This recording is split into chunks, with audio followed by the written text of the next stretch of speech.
What's going on, guys? It's that time of year again. We've got a new set release. This time, Kaldheim.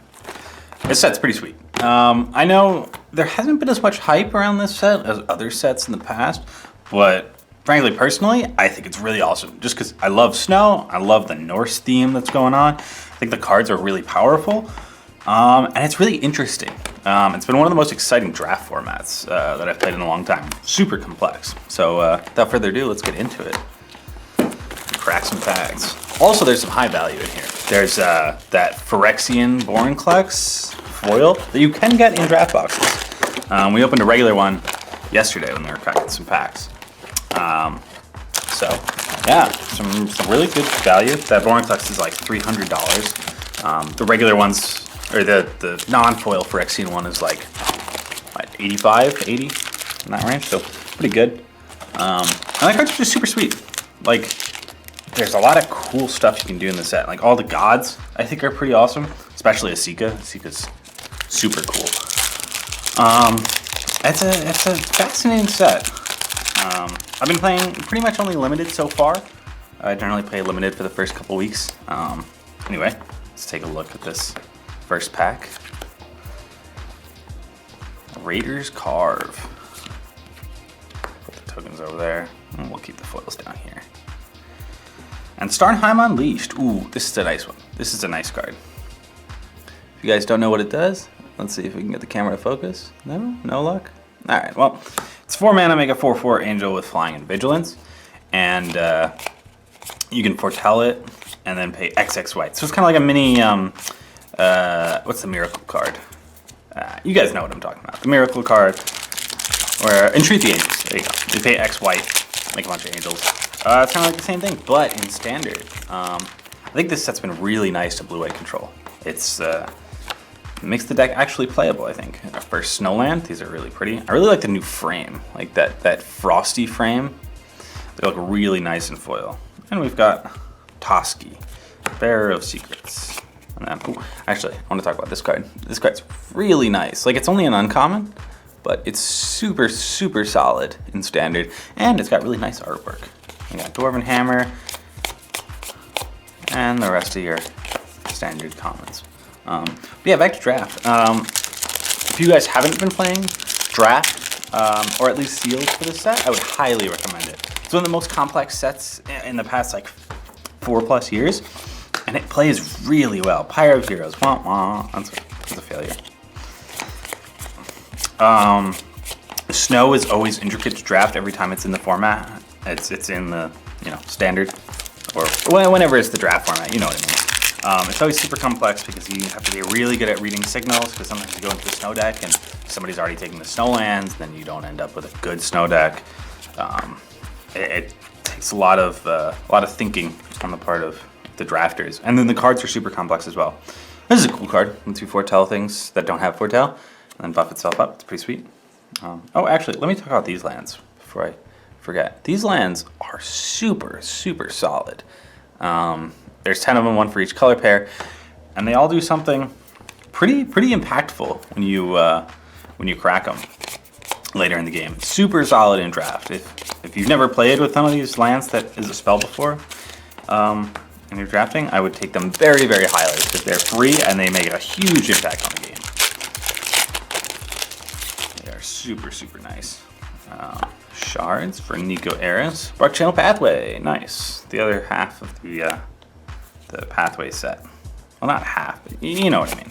The other 4 out of 6, which is really weird. I don't know why they did 6 and 4. Seems odd, but I'll take it. Those are a really nice land cycle.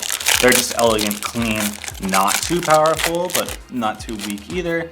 They're a good middle ground, and they're good in your slower control-y decks and in your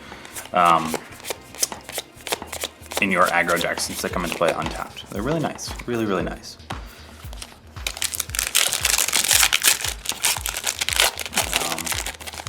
Yeah, getting away from draft, I guess. Looking at the standard format evolve has been pretty interesting with this new set. We've got a lot of decks that are pretty similar to what we've had in the past. Naya aggro is pretty much the same as green-red aggro, just with a few changes. You're playing Showdown of the Scalds, which is a crazy card. If you open it, I'll show it to you, but it's basically just 4 mana draw 4 with upside. Really good. Glorious Protector. I would be a little wary. I don't know if you guys can see, but these Japanese packs for pre-release, a lot of them come damaged. Like, you see that little damage right there at the top? Let's see if it'll focus. They come a little bit scratched. Not always, but sometimes is what I've found. It's a little unfortunate. But it's not enough to ruin, you know, your box breaking experience, because most of the damage is pretty minor. But if it happened to a foil, you know, Phyrexian Vorinclex, I'd be a little peeved, for sure. Ritual Floodplain, Cosmos Charger. Ooh, and there's our first showcase card. These are really pretty. Like, the frames are just beautiful, and the artwork is so different than you know, your normal Magic artwork, like we've come to expect from showcase cards. I will say, I prefer showcase cards to all of the borderless extended art foil stuff. I like the showcase cards. They're easier to get. They're cheaper. They look so stark and unique. I think they're the one thing that I would keep over anything else. I would just have showcase and regular rares, because I think the showcases are cool enough. Oh yeah, that's Kozima. Kozima's really cool. She's a lot of fun. She's like Smuggler's Copter on the backside, without the evasion, which is, you know, not as good, and she only draws a land. But, you know, she's modal, so you can't expect her to be as good as one of the best standard cards ever printed. And her frontside's pretty sweet. It's like a gambling opportunity. Just cool. Aha! Valky, one of the best cards in the set, if not the best card in the set. Valky on the front. You get to Kitesail Freebooter a creature away from their hand, and then turn it into the creature. And on the backside, you got this 7-mana Planeswalker that's pretty powerful. Does a lot of stuff. If you've never seen him before, 7 mana comes in at 5, +2, exile the top card of each player's library, -3, exile something, -8, exile all graveyards, add triple red, and you can play all of those cards whenever. So, really good hit. He's very good. He's not the most expensive card in the set. That lies with Vorinclex, because he's just a super sweet Praetor. That's amazing in EDH. But I would say he's probably the best card in the set for constructed. You know, in Modern, if you play Valky, take your opponent's Uro, spend 3 mana, make it an Uro attack. Like, that's pretty amazing. You're probably not losing that game.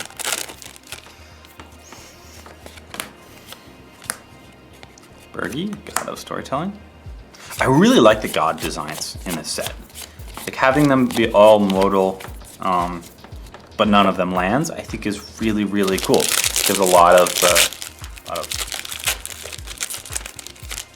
freedom to the player's actions. You know, it gives you a lot of choices at every spot in the game. Sigrid's amazing. Just Fiend Hunter on a stick with First Strike, Pro Gods, as well as Upside, Flash. It's amazing. But yeah, I love cards that give players more choices, because the more choices you have, the more complex the game is, and the more it tests your skill and all that stuff. So you end up with the better players succeeding, and the players who make little mistakes over time, you know, they bunch up and they get you in the end. But that also makes you a better player over time. So I really like the design of these modal cards, much more than I liked the Zendikar ones. The Zendikar ones were nice, but they were very straightforward on how to play, and frankly, they were a little bit too good. Ooh, another nice showcase card. It's pretty sweet. Ooh, and another showcase card, Carter Doomscourge.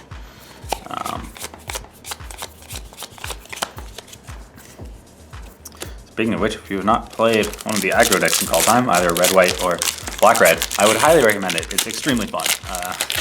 The decks are super fast and somewhat resilient with all the equipment you can get, and they play really nicely. Battle of Frost and Fire, a little play on Song of Fire and Ice. I like it. You know, it's funny, Kaldheim lined up right with a nor'easter here in the Northeast. So we had our pre-release for Kaldheim, and then immediately just got swamped in, you know, 2 feet of snow. Everything shut down for 2 days. It was pretty topical, I will say.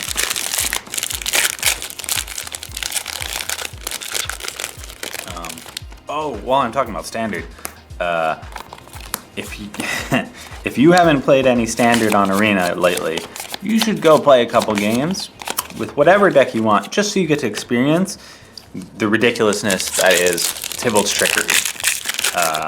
Because that deck is being played so much and it's so ridiculous. Even when you lose to it, it's just it's a hilariously good time. You just play a 0-drop and counter it on turn 2, and then flip over either a Coma or an Ugin or something of that matter for 2 mana, and then you just lose. But sometimes they brick and their deck looks terrible because it's a bunch of 7-drops. It's really funny. It's not as funny in Modern, I will say. In Modern, it's a little bit ridiculous because in Modern you just play 51 lands, 1 Tybalt's Trickery, 4 Violent Outbursts, and 4 Emrakul's, and then you just go to town. Ooh, a foil showcase. Pretty sweet. I'll put that over there with the foils. Yeah, it's not cool in Modern, because in Modern it's just, alright, and we mulligan down to Violent Outburst, turn 3, I cast it, and I win. Or I don't. But the deck, it's surprisingly resilient, because there's not that many decks that can counter it on turn 3. Jeez, I'm having trouble with this pack. This is embarrassing. Yeah, so I would expect it to get banned very soon in Modern. In Standard it might stick around, although Wizards doesn't really like having non-games. Oh, Battle Mammoth, that's a pretty lackluster mythic. It's just a 5-mana 6/5 trample. Permanent you control becomes a target of spell or ability, draw a card, and your head has Foretell for 4 mana. It's not great. It's okay. Like, it might be okay in mono green just decent stuff in Standard, but you probably just want to run Elder Gargroth instead. Elder Gargroth is just a really good card. Let's clean these up a little bit.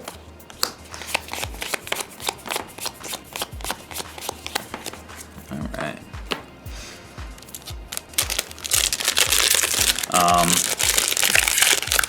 But if you guys want to get into Standard and don't know what to build right now, I would, one of the most fun decks that I've seen so far that I would highly recommend trying out is the deck that Saffron Olive played on MTG Goldfish. It's a Esika,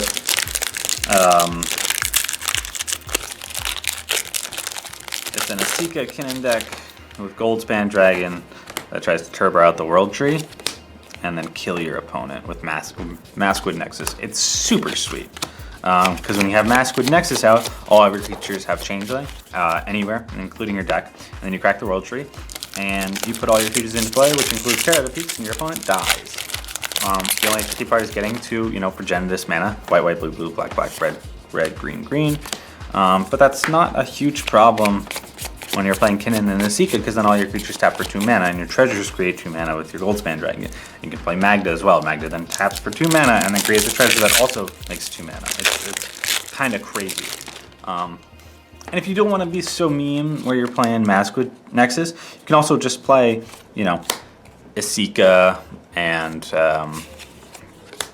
Kinnan and Magda, and just have a good teamer deck that plays Genesis Ultimatum at the top end. Kind of like your Teamer Rec decks, or not Teamer Rec, I'm sorry. Your Teamer Ramp decks of last set, but just with faster ramp, which is always a good thing. Alright, let's move these guys up a little bit so you can see them. We're getting a lot of rares now. Alright, there you go. Furious Retribution, which is the rare I just pulled. I'll show it to you guys. This card's very nice. It's making Abzan Yorion playable, which nobody ever expected you would play Abzan instead of Esper, because Esper just seems so much better for a Yorion deck, but turns out no, actually. Between Furious Retribution and the uncommon, I forget what it's called, the one that Maelstrom pulses and then searches for a land and all that jazz. Between those two cards, Abzan is just clearly the way to go, because Furious Retribution closes the game so quickly. Raydan, God of the Worthy, with her shield on the back. Her shield art is It's just so nice. It's really, really good.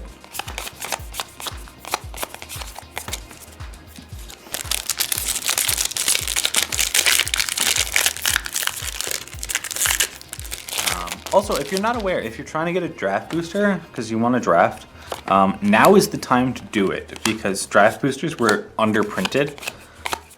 That's why they're $110 this time around on market price instead of $100.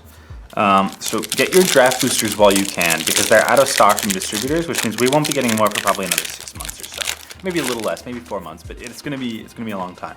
And in that meantime, once the draft boosters are gone, all that you're gonna be able to get, Gold Span Dragon.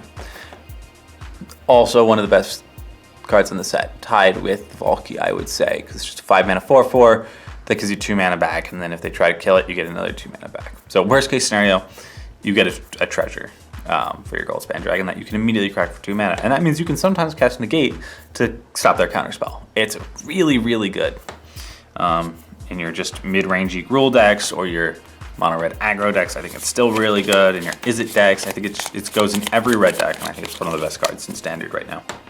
But yeah, pick up your draft boosters now before they disappear, because after that, you'll only be able to get set boosters. And maybe that's okay with you, because you're just cracking packs, but if you want to draft with your friends, you can't do that with set boosters, so pick them up while you can. Just figured I would give you guys the warning. And I would highly recommend it, because drafting the set is a lot of fun. I haven't had this much fun drafting a set since probably Modern Horizons, I would say. Although I did not get to draft Commander Legends, unfortunately. I just didn't have a group that wanted to do it and felt safe doing it and all that jazz. I heard it was a lot of fun, though. I heard it was very cool for those that did get to draft it. Another pathway, that's always good.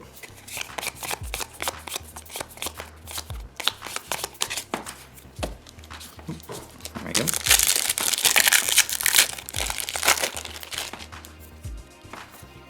Our last rare, Old Growth Triad. That is a very good card. 3 mana 4/4. They'll put it on land, and that land taps for double, and gets 1 sack.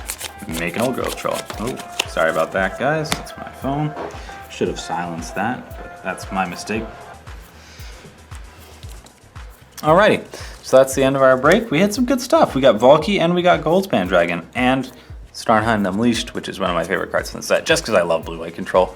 I think this is a good addition to that deck, along with the rare Doomscar, which is amazing for blue-white, and Saw It Coming, which is also good. But yeah, these two are the ones that I'm really psyched about. Just from a financial perspective, they're probably some of the best hits you can get, and I think they're going to be amazing. This one probably in Modern and Standard, and this one probably just in Standard, but while it's in Standard, it's going to be insane. It's going to be really, really good. Anyway, that's going to do it for me, guys. If you want to pick up some call time, especially those draft boosters before they sell out and we can't restock, come on down to our store at 347 West Route 59, or go online to ToyWiz.com and we'll ship it on out to you. Alright, that's going to do it for me, guys. Take it easy, and I'll see you for the next box break, or game of Magic, or pack poker, or whatever we decide to do. Take it easy, stay warm.